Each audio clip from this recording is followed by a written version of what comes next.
Hey everyone, कहानी की starting में हमें बताया जाता है अब से 5000 साल पहले खंदाक एक आजाद देश हुआ करता था। तभी वहाँ पर एक आटॉन नाम का राजा आया जिसने अपनी आर्मी के दम पर खंदाक को अपना गुलाम बना लिया। लेकिन असल में उसका मकसद कुछ और ही था, जिसके लिए उसे एक धातु चाहिए थी जो कि सिर्फ खंदाक में पाई जाती थी, जिसे वो लोग इटेरियम कहते थे। तो वो खंदाक की जनता से इटेरियम की खुदाई कराने लगा। तो एक दिन एक ओल्ड मैन को इटेरियम का काफी बड़ा टुकड़ा मिल गया, लेकिन लोगों ने उसे देखकर उस ओल्ड मैन से उस टुकड़े को छीनने की कोशिश की।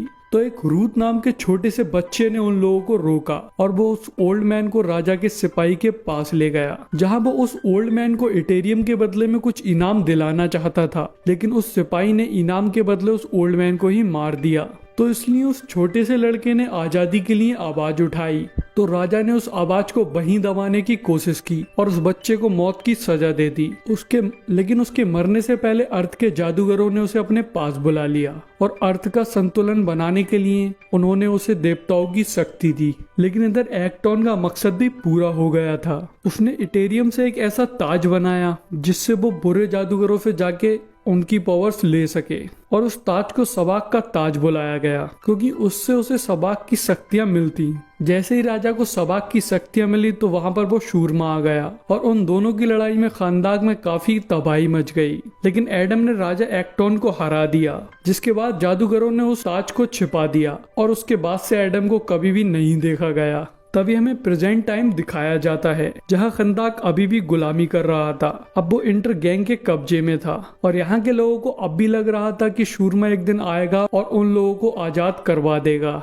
जिसके बाद हमें कुछ लोगों को दिखाते हैं जो कि वहाँ के गार्ड से निकलने की कोशिश कर रहे होते हैं। तभी वहाँ एक छोटा सा बच्चा आ जाता है जिसका नाम एमोन होता है, जो कि उन लोगों की वहाँ से निकलने में मदद करता है। तभी हमें उस वैन के अंदर एक लड़की को दिखाते हैं जो कि अभी तक छुपी हुई थी, जिसका नाम एड्रियाना होता है। यहाँ हमें पता लगता है एमोन एड्रियाना का ही बेटा है और वो लोग सवाक के ताज को ढूंढ रहे हैं। तभी वो लोग वहाँ पहुँच जाते हैं जहाँ उस जगह के अंदर एड्रियाना के साथ उसके कुछ साथी जाते हैं और उसका भाई एमर वहीं वैन में बाहर ही रुक जाता है। और जब एड्रियाना अंदर पहुंचती है तो उसे वहां काफी पुरानी चित्रलिपि देखने को मिलती है। वहां एक स्पेल लिखा होता है जिसे पढ़ने के लिए मना किया गया होता है। और इधर बाहर उनका पीछा करते करते इंटरगैंग वाले लोग आ गए होते हैं और इधर एड्रियाना को कुछ पुराने चित्रों से पता लगता है वो मंत्र पढ़ने से उनका सूरमा आजाद हो जाएगा और तभी उसे वो ताज मिल जाता है। तो वो ऊपर चढ़कर उस ताज को ले लेती है। तभी वहां पर इंटर गैंग वाले आ जाते हैं और एड्रियाना पे शूट करने लगते हैं। तो वो छिप जाती है,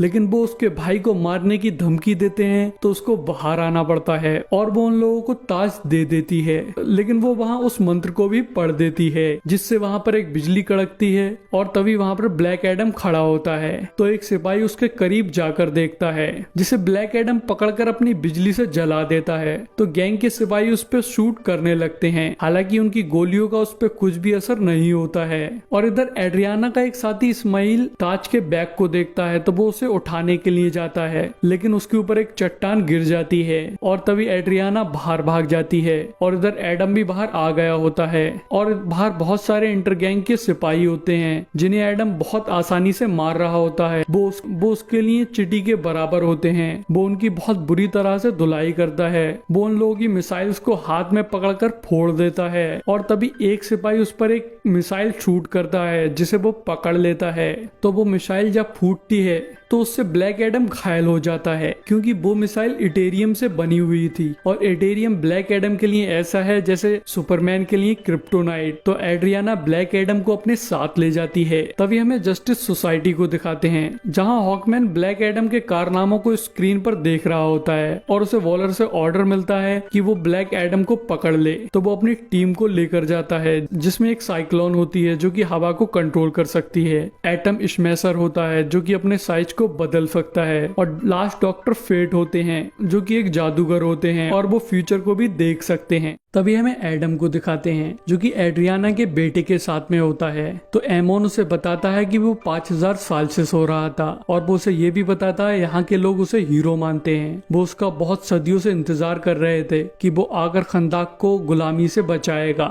लेकिन एडम उसकी उसकी बात को नहीं सुनता है और दीवारें तोड़ते हुए जाने लगता है। तो उसके सामने एड्रियाना आ जाती है। तो एड्रियाना भी उससे यही चीजें बोलती है, लेकिन वो एड्रियाना की बात को भी नहीं सुनता है और दीवारें तोड़ते हुए बाहर चला जाता है। तो एमोन भी उसके पीछे जाता है और वो जाकर अपने एक स्टैचू को देखने लगता है। इधर एमोन और एड्रियाना को इंटरगैंग के गार्ड पकड़ लेते हैं क्योंकि एड्रियाना ब्लैक लिस्टेड होती है। तो वो उसको पकड़कर ले जाना चाह रहा होता है, लेकिन ब्लैक एडम वहां आ जाता है और उन सिपाहियों को बहुत आसानी से मार देता है। तभी हमें जस्टिस सोसाइटी को दिखाते हैं, जहां डॉक्टर फेट बताता है कि अगर हमने ब्लैक एडम के मुंह से शहजाम बुलवा लिया तो वो एक नॉर्मल इंसान बन जाएगा। और तभी वो लोग ब्लैक एडम के पास पहुंच जाते हैं और वो उसके पास आकर उसको पकड़ने की कोशिश करने लगते हैं। हालांकि वो सारे लोग मिलकर भी उसके लिए काफी नहीं होते हैं। वो सबकी हालत खराब कर देता है। वो लोग उसको पकड़ने की बहुत कोशिश करते हैं। अब वो उन लोगों को वहां मारकर वहां से उड़कर चला जाता है। इस बीच में डॉक्टर फेट को पता लग जाता है कि सब्बाक का ताज एड्रियाना के पास में है। तो वो उसे रोकता है, जिसपे एड्रियाना उस पर गुस्सा हो जाती है। अब वो कहती है, जब हमें तुम्हारी जरूरत थी तब तुम नहीं आए, अब हमें हमारा सुपर हीरो मिल गया तो तुम उसे रोकने के लिए आए हो। तुम लोग उसे क्यों पकड़ना चाहते हो? जिसपे हॉकमैन बताता है, जो सब तुम ब्लैक एडम के बारे में जानती हो वो सब गलत है, वो सब झूठ है। अब से 5000 साल पहले वो राजा से अपना बदला लेने गया था। तब तक राजा ने ताज पहना भी नहीं था। बदले की आग में एडम का गुस्सा बढ़ने की वजह से उसकी ताकत बहुत बढ़ गई थी, जिससे वहां पर एक बहुत बड़ी तबाही मची थी। तो इसलिए जादूगरों ने एडम को कैद कर दिया था। तो एड्रियाना एडम से बात करने के लिए जाती है और इधर एमोन ताज को लेकर घर आता है, जहाँ इस्माइल होता है जो कि चट्टान से बच गया था। और हमें पता लगता है कि वो इंटरगैंग का लीडर है, लेकिन एड्रियाना का भाई उसे पकड़ लेता है और एमोन वहां से भाग जाता है। तो इस्माइल एमर के गोली मार देता है। तभी हमें एड्रियाना को दिखाते हैं, जो कि ब्लैक एडम को ये सारी बातें बताती है और उससे कहती है, इसका मतलब मैंने तुम्हें जगाया नहीं था, तुम्हें कैद से छुड़ाया था। तो उस पर ब्लैक एडम कुछ नहीं कहता है। और तभी एड्रियाना के पास में एमोन की कॉल आ जाती है, जो कि उसे इस्माइल के बारे में बताता है। तो एड्रियाना जस्टिस सोसाइटी और एडम से अपने बेटे को बचाने को कहती है। तो ब्लैक एडम एकदम उड़कर उसके पास पहुंच जाता है और वो उसे एक सिपाही से बचा लेता है, जिसके बाद वो उन लोगों को मारने के लिए चला जाता है। तो इस्माइल आकर एमोन को गन पॉइंट पर किडनैप करके ले जाता है और उसे एक उड़ने वाली बाइक में बिठाल देता है और तभी वो वहां से निकल जाता है। और वहां पर ऐसी बहुत सारी बाइक होती हैं। तो ब्लैक एडम और जस्टिस सोसाइटी उसे ढूंढने की काफी कोशिश करते हैं, लेकिन इस्माइल उसे किडनैप करके ले जाने में कामयाब हो जाता है। तो वो लोग गैंग के पकड़े हुए सिपाहियों से उनका एड्रेस ले लेते हैं और तभी सब लोग मिलकर एमोन को छुड़ाने के लिए जाते हैं। जहां रास्ते में हॉकमैन एक प्लान बनाता है और वो उस प्लान के बारे में सबको बता रहा होता है। वो वहां पर सब चुपके करने के लिए कह रहा होता है, लेकिन तभी वो नजर घुमा के देखता है तो ब्लैक एडम वहां नहीं होता है और उसे ब्लैक एडम की रीडिंग इंटरगैंग के बेस से आ रही होती है। तभी हमें ब्लैक एडम को दिखाते हैं, जो कि उन लोगों को बहुत बुरी तरह से मार रहा होता है। वो उन सारे लोगों को कुछ ही देर में मार देता है और तभी इस्माइल के पास जाता है और फिर वहां पर बाकी लोग भी आ जाते हैं। तो इस्माइल एमोन की जान के बदले में उनसे ताज मांगता है, तो वो लोग उसे ताज दे देते हैं। फिर इस्माइल बताता है कि वो राजा एक्टोन का आखिरी वंशज है और वो ब्लैक एडम को उसके बेटे हरूद और उसकी बीबी की मौत को याद दिलाता है और फिर एमोन को शूट कर देता है। तो ब्लैक एडम अपनी सुपर स्पीड को यूज करके एमोन को बचा लेता है, लेकिन उसका गुस्सा बहुत बढ़ गया होता है, जिससे वहां पर बहुत तबाही मच जाती है। हालांकि जस्टिस सोसाइटी अपने सारे लोगों को बचा लेती है, लेकिन इसमें इस्माइल मर जाता है और इधर ब्लैक एडम भी उड़कर चला जाता है, क्योंकि वो समझ गया था कि उसकी पावर से लोगों को कितना खतरा है। तभी हमें ब्लैक एडम को उसके स्टैचू के सामने खड़ा हुआ दिखाते हैं, जहां हॉकमैन उसके पास आता है और उससे कहता है, तुम्हें तुम्हारे अलावा और कोई भी नहीं रोक सकता। तो ब्लैक एडम उसे बताता है, ये स्टैचू उसका नहीं, उसके बेटे हरूद का है। जादूगरों ने उसके बेटे हरूद को शूरमा चुना था, उसको ये पावर्स मिली थी। जब राजा एक्टोन उससे नहीं जीत पाया तो उसने उसकी बीबी और एडम पे हमला किया, जिसमें उसकी बीबी की जान चली गई और एडम अधमरा हो गया। तो हरूद ने एडम की जान बचाने के लिए अपनी पावर एडम को दे दी और हरूद एक नॉर्मल इंसान बन गया। तभी राजा के सिपाहियों ने हरूद के एक तीर मार दिया, जिससे वो मर गया। तो इस वजह से एडम को बहुत गुस्सा आया और उसने जाकर राजा को मार दिया और गुस्सा ज्यादा बढ़ने की वजह से वहां पर वो तबाही मच गई और इसके बाद में वो सरेंडर करने के लिए मान जाता है और शहजाम बोलकर एक नॉर्मल इंसान बन जाता है। तभी वो लोग उसे एक अंडर वाटर प्रिजन में कैद करा देते हैं, जहाँ वो लोग उसके मुंह पर कुछ लगवा देते हैं जिससे वो कभी भी सैजाम ना बोल पाए।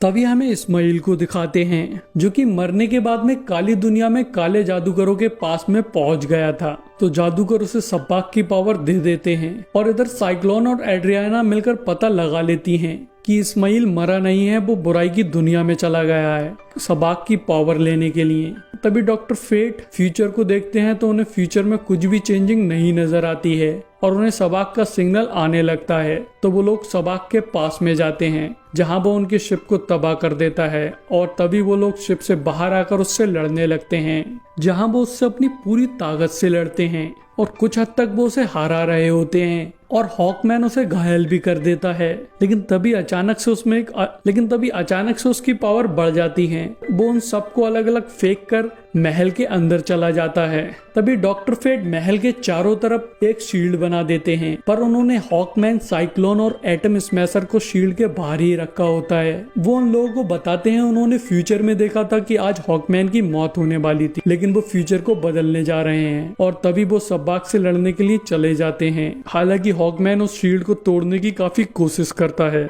तो डॉक्टर फेट सब्बाक से लड़ने लगते हैं, लेकिन सब्बाक बहुत पावरफुल होता है। हालांकि डॉक्टर फेट भी अपनी बहुत ताकत का इस्तेमाल करते हैं और इधर वो अपने माइंड से एडम के पास पहुंच जाते हैं और एडम को ये सारी चीजें बताते हैं। लेकिन डॉक्टर फेट सब्बाक के सामने ज्यादा देर नहीं टिक पाते हैं, वो उन्हें मार देता है। तभी उनकी शील्ड भी गायब हो जाती है तो वो सारे लोग अंदर आ जाते हैं और इधर सब्बाक महल के तख्त पर बैठ जाता है। उसके बैठते ही उसकी पावर बहुत बढ़ जाती है और उसके अंदर से एक ऊर्जा निकलकर आसमान में जाती है, जिसके बाद में काली दुनिया के डीमन अर्थ पर आने लगते हैं, जिससे खंदाक के लोग लड़ते हैं और हॉकमैन सब्बाक से लड़ता है। लेकिन सब्बाक उससे कई ज्यादा पावरफुल हो गया होता है। वो उसे बहुत बुरी तरह से मारता है और उसके पर पकड़कर हवा में ले जाता है और हुरूद के स्टैचू को तोड़ देता है जो कि वहाँ के लोगों के ऊपर गिर रहा होता है। लेकिन तभी अचानक से वो रुक जाता है और हमें ब्लैक एडम को दिखाते हैं। तभी वो स्टैचू ब्लैक एडम से एटम स्मैशर ले लेता है और इधर सब्बाक हॉकमैन के परों को उखेड़ रहा होता है, लेकिन ब्लैक एडम आकर उसके बहुत तेज पंच कर देता है और फिर उन दोनों में लड़ाई होने लगती है। तभी ब्लैक एडम हॉकमैन की मदद से सब्बाक को बीच में से चीर देता है।